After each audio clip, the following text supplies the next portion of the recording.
सूत जी कहते हैं, द्रौपदी पांचों पांडवों की भार्या हुई। उन पांचों पांडवों से द्रौपदी के 5 पुत्र हुए। सुभद्रा से अर्जुन का विवाह हुआ, जो भगवान श्री कृष्ण की बहन थी। सुभद्रा से महान वीर पुत्र अभिमन्यु का जन्म हुआ। राजा विराट की पुत्री से अभिमन्यु का विवाह हुआ था। उसने एक पुत्र उत्पन्न किया। वह श्रेष्ठ बालक पृथ्वी पर परीक्षित के नाम से विख्यात हुआ। पुत्रों के मर जाने पर धृतराष्ट्र के दुख का और छोर न रहा। वैसे ही गांधारी भी पुत्र शोक से अत्यंत कातर होकर जीवन बिता रही थी। धृतराष्ट्र के पुत्रों को श्राद्ध आदि कर्म सविधि संपन्न कराए पश्चात वे गांधारी के साथ वन में चले गए। कुंती और विदुर ने भी साथ दिया। जब तपस्वी जीवन व्यतीत करते हुए उन्हें 6 वर्ष बीत गए, तब युधिष्ठिर ने खेद प्रकट करते हुए अपने छोटे भाइयों से यह वचन कहा। मैंने स्वप्न में माता कुंती को देखा है। वे वन में हैं और उनका शरीर दुर्बल है।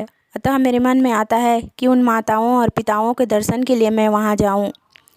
युधिष्ठिर की बात सुनकर सभी भाई एवं बहुत से अन्य नगर निवासी एकत्रित होकर चल पड़े।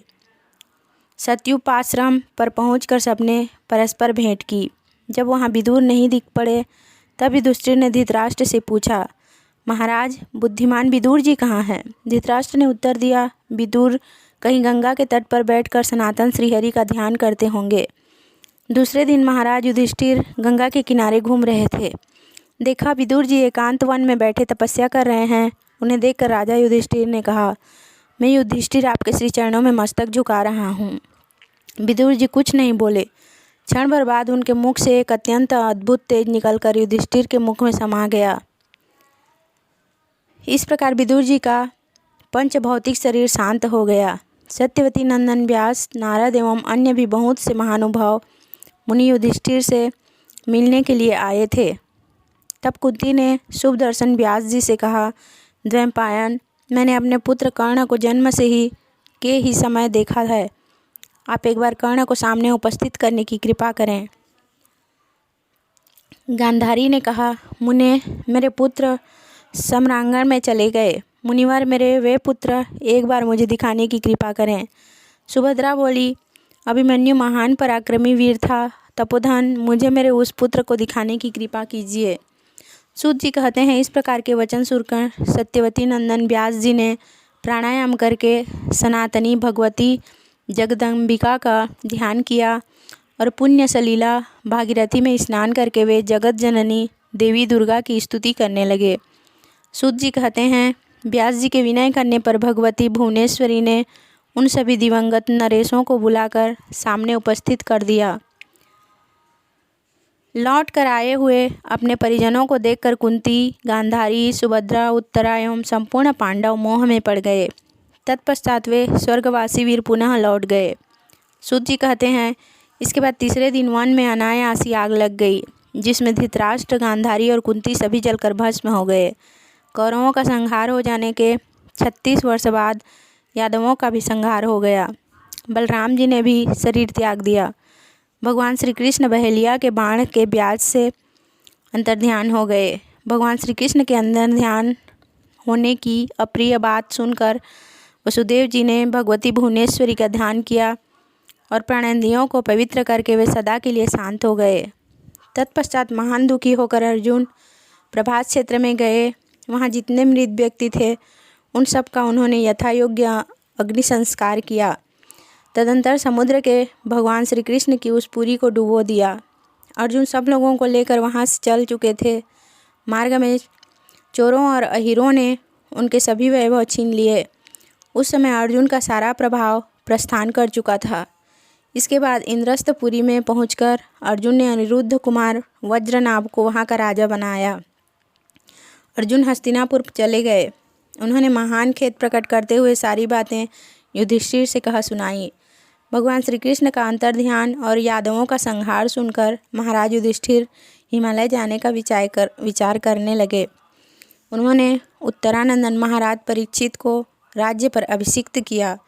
तदंतर महाराज युधिष्ठिर ने द्रौपदी और भाइयों के साथ हिमालय में जाकर शरीर त्याग दिया। एक दिन महाराज परीक्षित शिकार खेलने के विचार से एक गहन वन में चले गए। एक मृग को खोजते हुए उत्तरानंदन महाराज परीक्षित थक गए। इतने में पास ही एक मुनि दिखाई पड़े। राजा ने आतुर होकर उनसे जल के लिए पूछा। मुनि मौन धारण किए रहे, कुछ भी उत्तर नहीं दिया। तब प्यास से व्याकुल राजा परीक्षित कुपित हो उठे। उन्होंने एक मरे हुए सर्प को धनुष की नोक में उठा लिया और कली के प्रभाव से प्रभावित होकर परीक्षित ने उन मुनि के गले में वह सांप लपेट दिया। राजा परीक्षित भी अपने घर को चले गए। उन मुनि का गविजात नामक एक महान तेजस्वी तपोनिष्ठ पुत्र था। मित्रों ने उससे कहा, मुनि कुमार, अभी तुम्हारे पिता के गले में किसी ने मरा हुआ सर्प लटका दिया है।